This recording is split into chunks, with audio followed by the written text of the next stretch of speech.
You've got questions. I might have some answers. Let's talk some Chiefs, guys.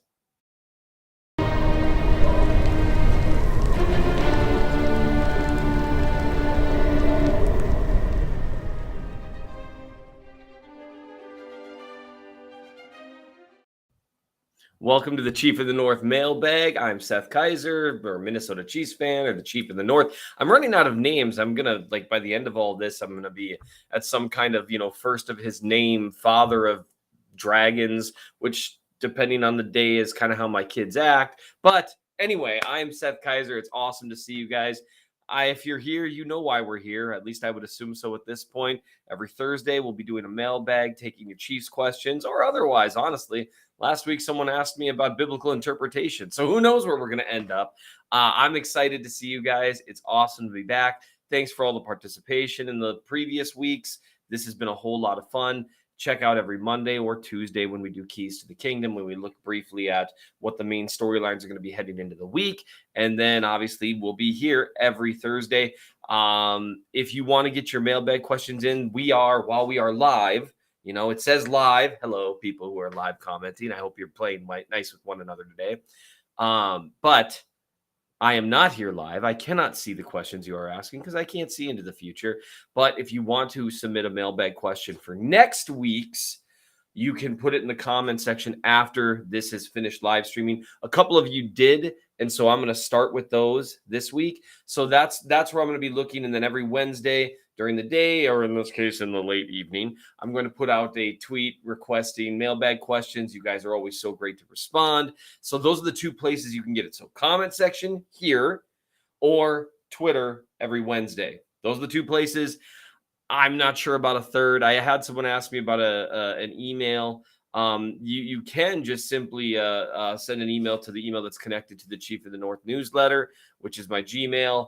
I might miss it, to be perfectly honest, but I'll do the very best I can. The two best ways to submit mailbag questions are going to be, again, comment section here or on Twitter when I put out the tweet every Wednesday asking for mailbag questions. All right. That's enough background. Let's move right into it. You guys have questions. I might have answers. We'll see how it goes. And I already have enough questions that I'm going to be talking way too fast. Like someone commented last week that I talk too fast. I'm hard to understand. Yeah, that's true. You're not wrong. All right. Ronald Claremont, and thank you for the mailbag. This was, again, I'm going to start with the comment section from the previous week. So if you put mailbag in all caps, which Ronald did, well done. My dad's name is Ron, so coincidence? Who knows? Well, you're not my dad, I don't think. I mean, I can't prove definitively you're not. But anyway, Ronald Claremont says, thanks for bringing the mailbag back. I will miss you and Ryan together because I think you guys make a great, entertaining team. Ryan and I will do our very best to try to put some kind of content together. We love working together. That's one of the main reasons I'm here, and one of the main reasons he wants me here is just because we love working together. We're hoping to find a way to make our schedules mesh up at times this year. It just gets a little tough. Your mailbag question, I was wondering why the Chiefs haven't tried out Pacheco as a punt returner, just a kick returner. What is their reasoning?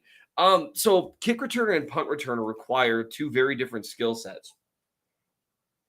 While you obviously want fast guys for both jobs, as a kick returner, you have to keep in mind just the very different situation that you're in.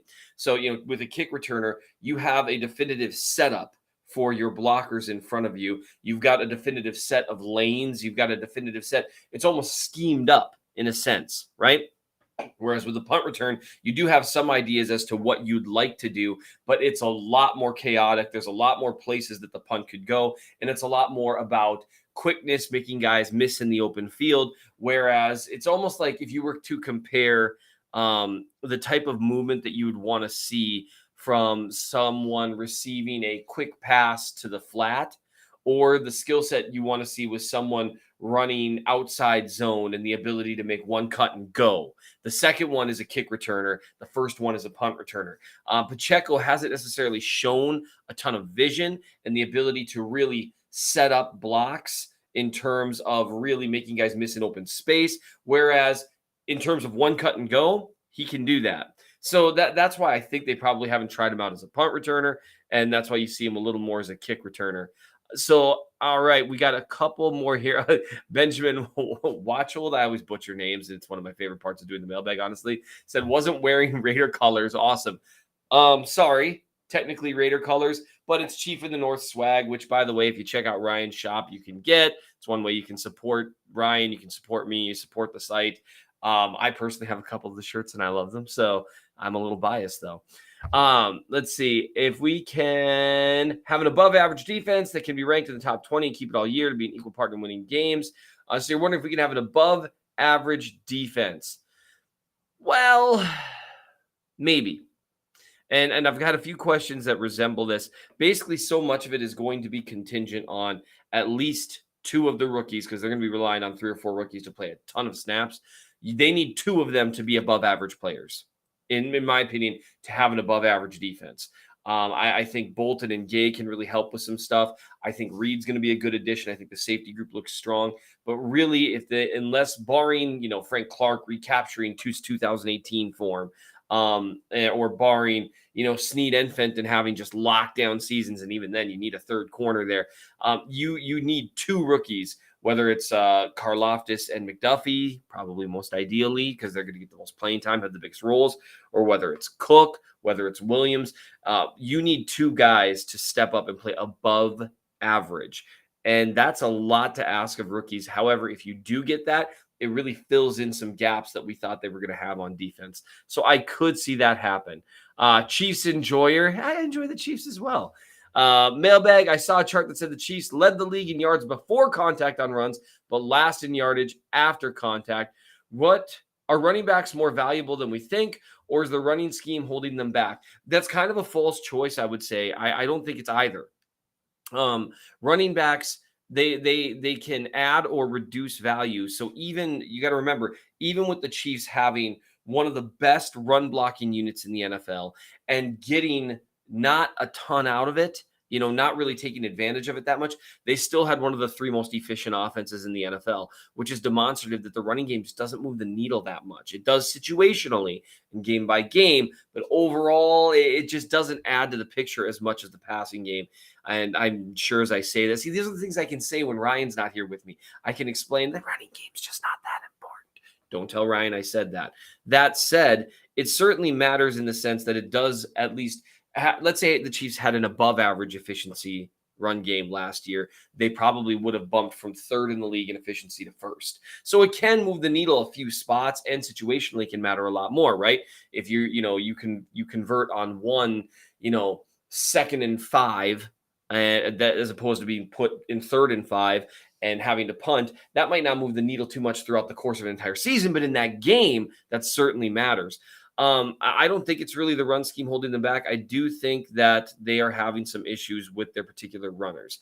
And so you really don't move the needle much between average as a running back and good, maybe averaging great. That moves the needle somewhat. But again, the run game just doesn't move the needle that much overall.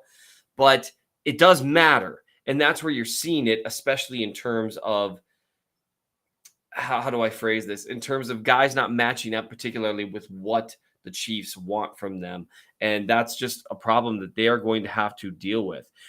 Thank you. A couple of you mentioned that, hey, Seth, you're backwards. I was, but I'm not anymore. That was basically me not understanding technology in the year of our Lord 2022. All right. Those are the questions that I got from the comment section. I'm going to always try to put you guys first, depending on, what things look like in terms of timing, because it's going to be a week by week thing. But if you want to put your questions there, great. Otherwise, we move on to Twitter. And so here we go. Dirk Strongtall. Man, is that your actual name? Because that name is awesome. A 2015 NFL study showed that roughly 2/3 of draftees wash out without contributing anything. If you had to pick just 3 of our 9 draftees who are most likely to beat the odds, who would it be? To make it harder, pick one from each day of the draft. Well, that is just cruel to make me pick one from each day of the draft. But if I'm going to pick one from each day of the draft, oh man, I'm trying to think. I would go with, and I'm going to do this positionally because you're making me pick one from each day of the draft. So I would go with, if I've got to pick 3 guys that beat the odds and become contributors, it's got to be one from each day of the draft. I'm going to pick George Karlaftis, and then I'm going to take, let's Sky Moore, and then I'm going to take Josh Williams. And the reason why I did it that way is because, as you can see positionally, right? Trent McDuffie is going to be a huge deal if he is an above average player. But if I got to, if Josh Williams works out, it doesn't become quite as important than Trent McDuffie works out. So those are the three that I would pick if I have to make it tougher. If I didn't have to do each day of the draft, I would actually just kind of paint by numbers, and I would say Karlaftis, McDuffie, and Sky Moore. So that's a great question. I really appreciate that. And it makes a really good point about the draft. You get about 2/3 of draftees, they wash out without making an impact in the league. That's why you see veterans that stay year after year after year. Handy asks, what, you know what, I might just keep this up for fairly significant lengths of time, because let's face it, you'd rather read the questions than see my face. At least I would think so. What fringe or practice squad players might actually be significant contributors at some point down the road? The ones that are currently on the practice squad, significant contributors, I would honestly say, this is one of those things that I always try to say delicately. Our assumption that guys that are stashed away on the practice squad are going to one day be significant contributors is, in my opinion, vastly overrated. They're just, generally speaking, depth guys that you're trying to churn through and keep around. They're not necessarily guys that you're counting on to really be significant contributors. I'm going to go with one of my favorites. I'm going to say Shane Buechele. I think he is in the running to eventually be the backup, I think, after this year, to Patrick Mahomes. Although technically he made the roster, so I'm kind of cheating there. But I'm gonna count him as a practice squad player anyway, and I don't care about your rules and strictures and what society says.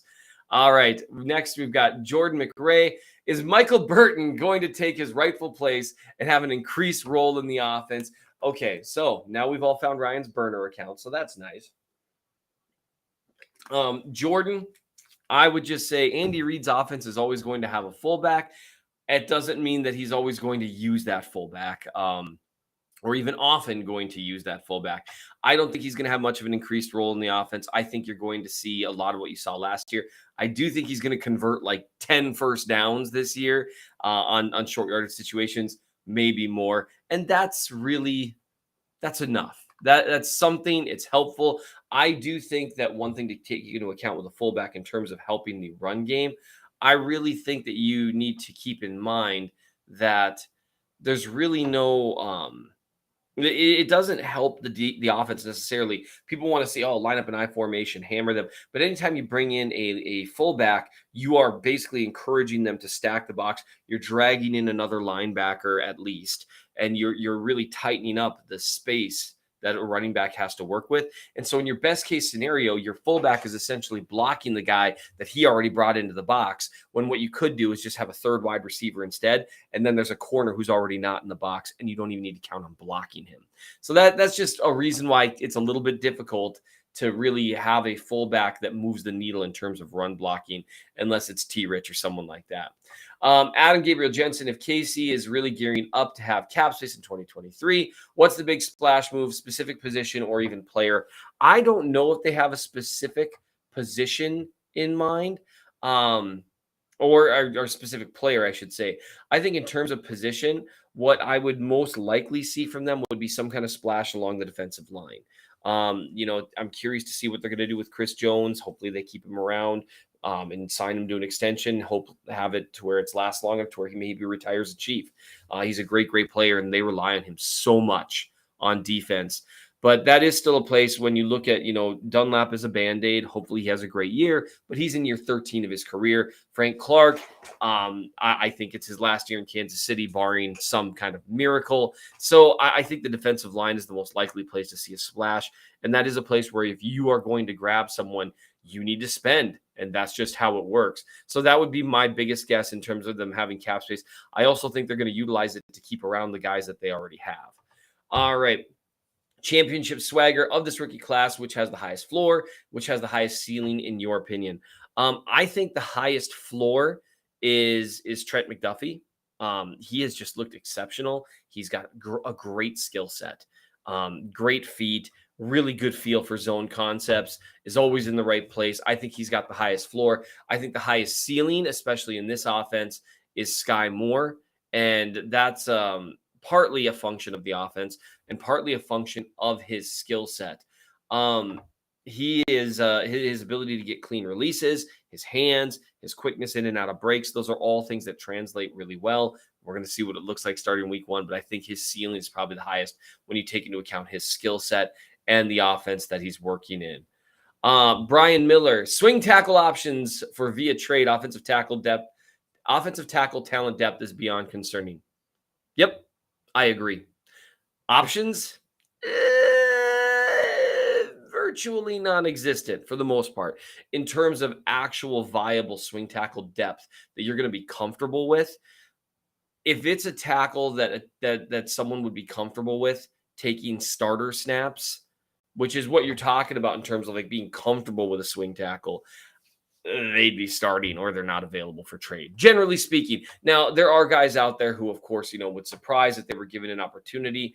But that's just not a position that comes available very easily because they just use them. They need them because there is a drastic shortage of competent offensive linemen in the NFL, especially at the tackle position. I did get a question here that I really like. That's from Parker Sampson. You may have already done so, but a McDuffie tape breakdown would be awesome. Well, let's just go to the Chief in the North newsletter here, and hey, check it out. It's from the very first preseason game, looking at the all 22 film review of both Trent McDuffie and Josh Williams, charting every snap of their all 22, and McDuffie was basically perfect. This snap is just an example of him understanding the concepts and the leverage, how he takes away the outside leverage, so there's nowhere for the receiver to go in terms of where there won't be an extra defender, and he lets him have that deep leverage because he knows he's got help over the top. This is one of those plays where you take away the route that he's hoping to run, or that might actually threaten the defense, and you give up the route that can't hurt the defense.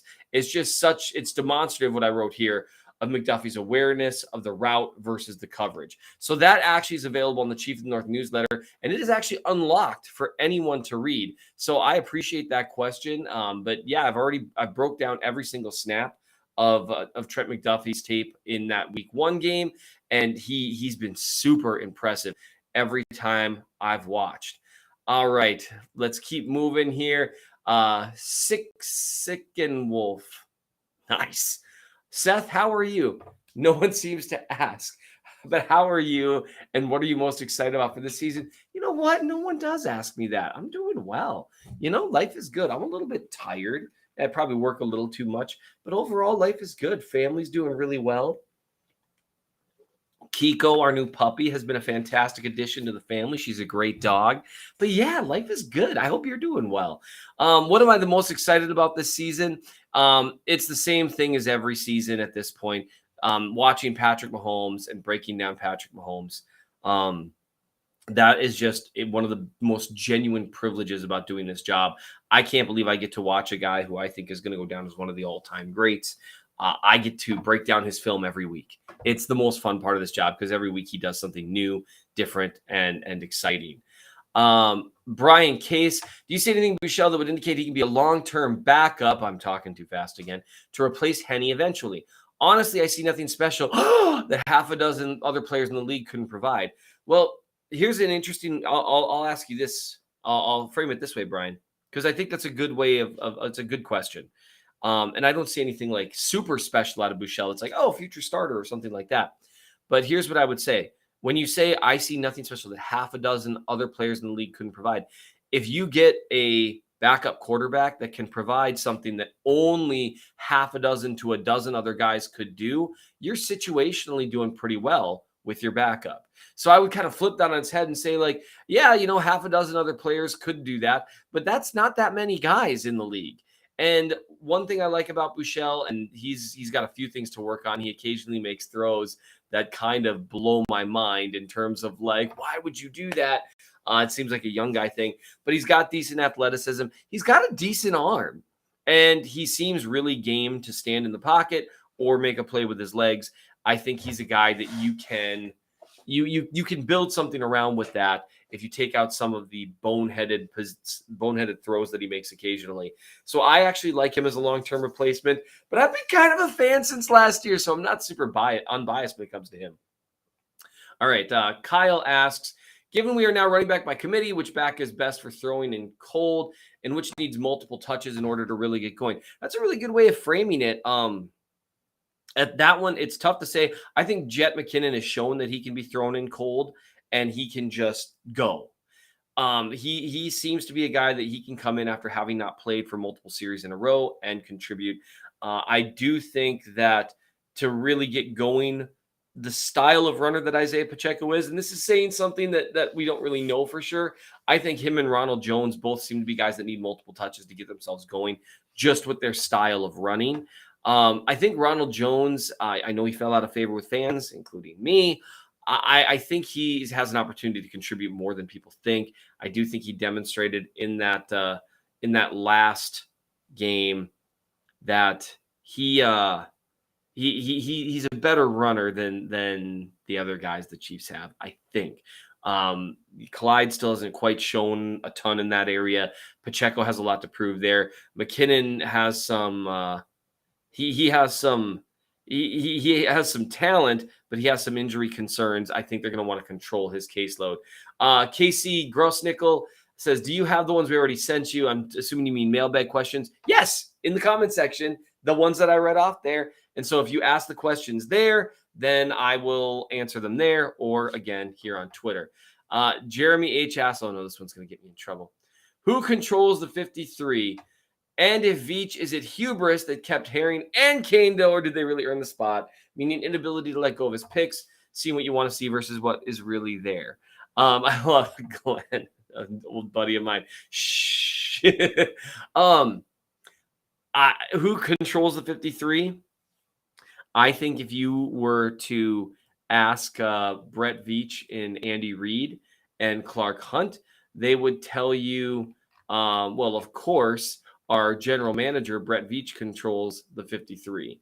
In reality, well, I think Andy Reid controls that building. In terms of those two guys making it, basically, Nate Taylor actually addressed this on Times Hours, that last year the Chiefs maybe had a situation where they thought they'd be able to keep a guy around and they weren't able to because of getting claimed. It's hard to waive guys who are defensive ends and have them come back on the practice squad. And so I think they were playing kind of a better safe than sorry situation with those guys, is my guess. We'll see what they show moving forward. Chef Boyard DG asks, what does Clyde have to do to maximize his running? I'm still so unsure what he needs to do better to improve, because I feel like he should be great in this offense, but he's really not that great. That's been a frustrating feeling for all of us. I would say in terms of Clyde maximizing his running, he needs to do a better job committing. He does a good job setting up blocks, and that's always kind of been a calling card of his, but he almost takes a second too long to do it, and he makes the correct read sometimes at the expense of making the fast read. That sounds insane, perhaps, but it's what I see when I watch him. He needs to commit and go and get north-south just a little bit quicker, because he doesn't have the burst to do it without decisiveness. Scott Lawrence asks, outside of special teams, does Deon Bush get meaningful snaps, or does Cook deserve to play over him? I think that's a really great question, and it's something that I've been thinking about, because one thing that I was thinking as I watched some of the preseason snaps, Deon Bush was a guy that really had more holy crap kind of hits than anyone else on defense throughout the preseason. And I thought he played pretty well overall. I think that if Brian Cook gets the nod, he's going to have to genuinely earn it, because Spags has shown that he'll generally favor veterans, even new veterans, over rookies. But I think that one's a toss-up. Cook definitely looks a little more athletic, a little faster sideline to sideline, a little more range. And they're both very physical players. So I'm guessing Cook gets the nod eventually. He's a very cerebral player as well. But Bush has definitely made it more of a contest than I think people were anticipating. Sam Hunter says, I know the defense is really young, but do you think it's being underrated? I'm bullish on it based on hopefully better tackling across the board, more speed, and the lack of one human bullseye, cough, Sorensen, poor Dan Sorensen, to target in the passing game.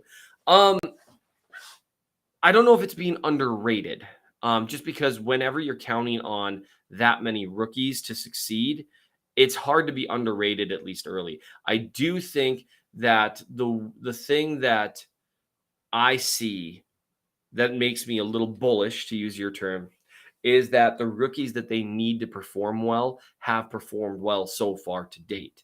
And actually, I'm in the process of reviewing Jalen Watson snaps. That's probably going to come out tomorrow on the Chief of the North newsletter. He's performed really well too. And so you have a number of guys that look like they're performing well that they need to perform well. So I do think that's a reason for optimism, but I do think it's tough to call them underrated at this point because there's so much of an unknown here. Casey Grossnickel, who's your Chiefs rookie of the year? I think it's going to be Trent McDuffie. I think his preseason tape was excellent. I think health permitting, he's going to have a really, really good rookie season. And I think it might be a little less flashy if Sky Moore breaks out and has some good stats, or Karlaftis manages to collect, 7 or 8 sacks. People are going to want to go that direction. But for me, I think McDuffie has the best chance at it and the best chance at contributing, even in ways that don't really go notice. People don't really notice if a cornerback prevents a throw from being made with good coverage, right? They notice an interception. So I just think he's got a chance to contribute in those ways. I've got time for a few more. Man, you guys are awesome at getting so many of these to me. David Van Zandt, too early for win-loss 17-game predictions. What will the Chiefs record be going into game number 4 at Tampa? We will be at that game. I think the Chiefs will be 3-1 at that point, but this is the time of the year for optimism, so we'll see how it goes. I might have to hurry. Oh, no. I did promise 3rd and long at Arrowhead, guys. He said, I promised to read one of his poems on the air as long as it's family friendly. Oh, boy. And so he wrote a poem, a poetic take of our last preseason game versus Green Bay. How long is this? Oh, my goodness, this is so long. We'll start. The State Farm Bowl game still has not occurred. The State Farm Bowl has not occurred. Mahomes versus Rodgers was the match fans preferred. But in the 3rd preseason game, backups get all attention. Still Pat and his guys made a play that was awesome, a pre-snap display to remember Len Dawson. A 60s choir huddle was a tribute that deserves all the mention. Man, you know what? You should go read the rest of this. That was a really, really great beginning to it. I've got a million more mailbag questions, so I have to get to those. But check it out. Google the State Farm Bowl still has not occurred. You'll find it at Arrowhead, guys. And so go take a look at that. I love the beginning of it. I'm sorry that I only get to read the beginning of it. All right, let's see. We've got a couple. Wow, how do you guys are just always so wonderful in terms of providing mailbag questions. I appreciate it so much. So I'm just going to move through it without necessarily pulling them down at this point because it's going to take too long and I'm trying to get to all of them. Marcus Baker asks, who emerges as starting Sam linebacker week 1? I think it's Leo Chanel. I wrote about him earlier this week on the Chief North newsletter. You can check that out. He also asked, who leads the teams in sacks, excluding Chris Jones? Well, that's just cheating. I really think Karlaftis has a shot at it. I think it'll be either him or Dunlap. I don't have a ton of faith in Frank Clark in terms of consistency. Maybe he'll have some good performances.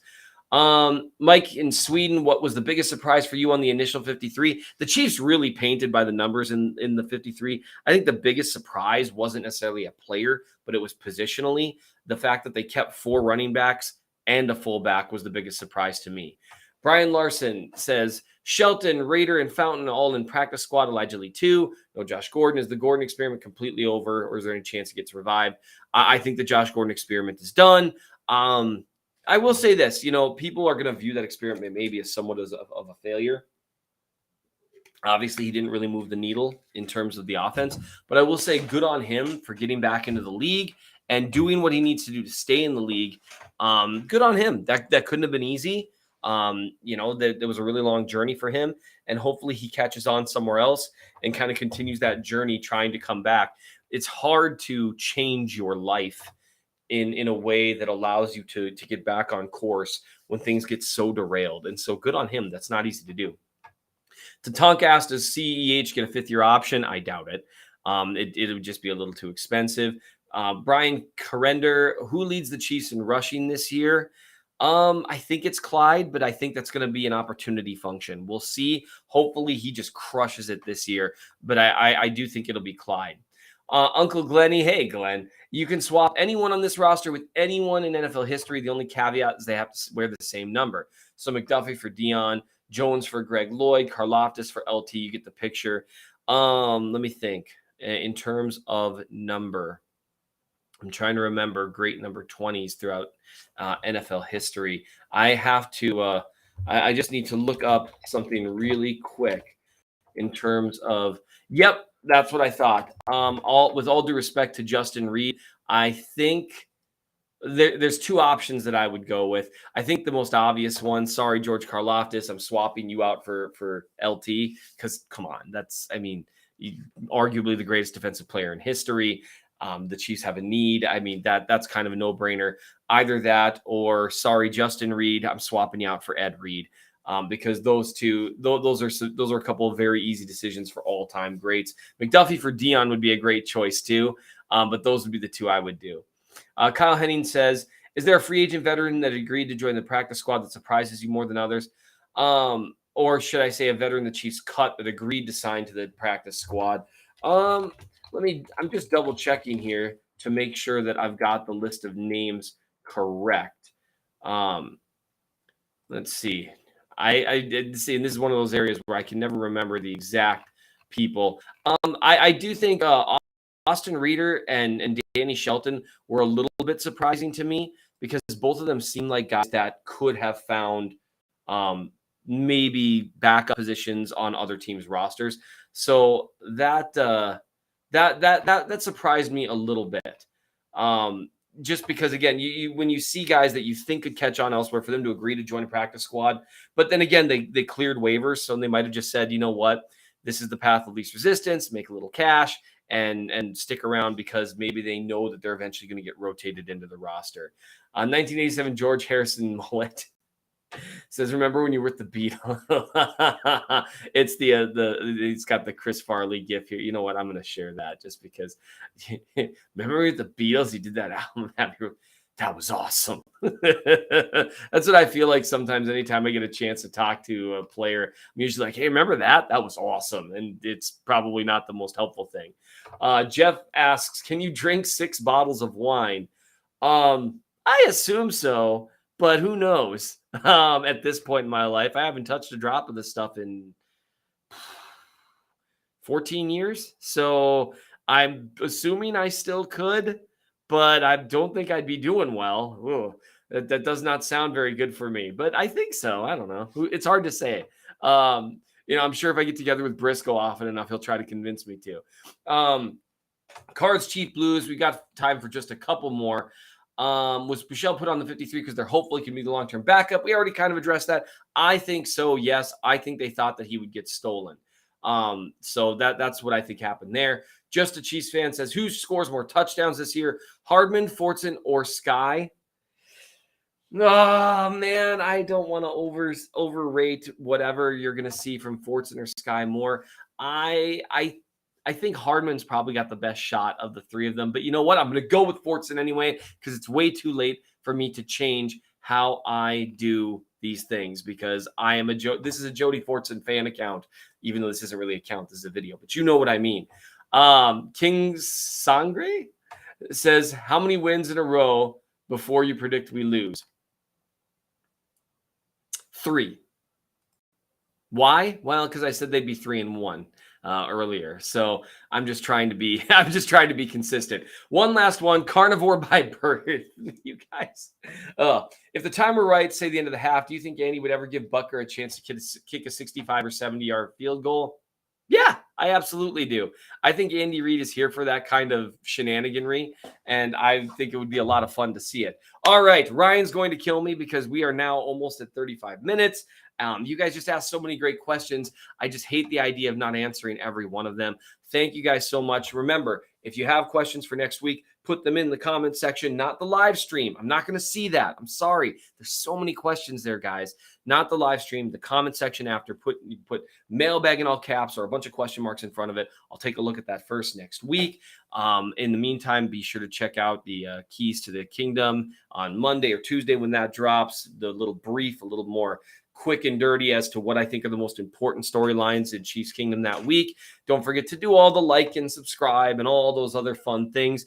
And in the meantime, man, the season is almost here. It's a great time to be a Chiefs fan. Thank you so much for doing this with me, you guys.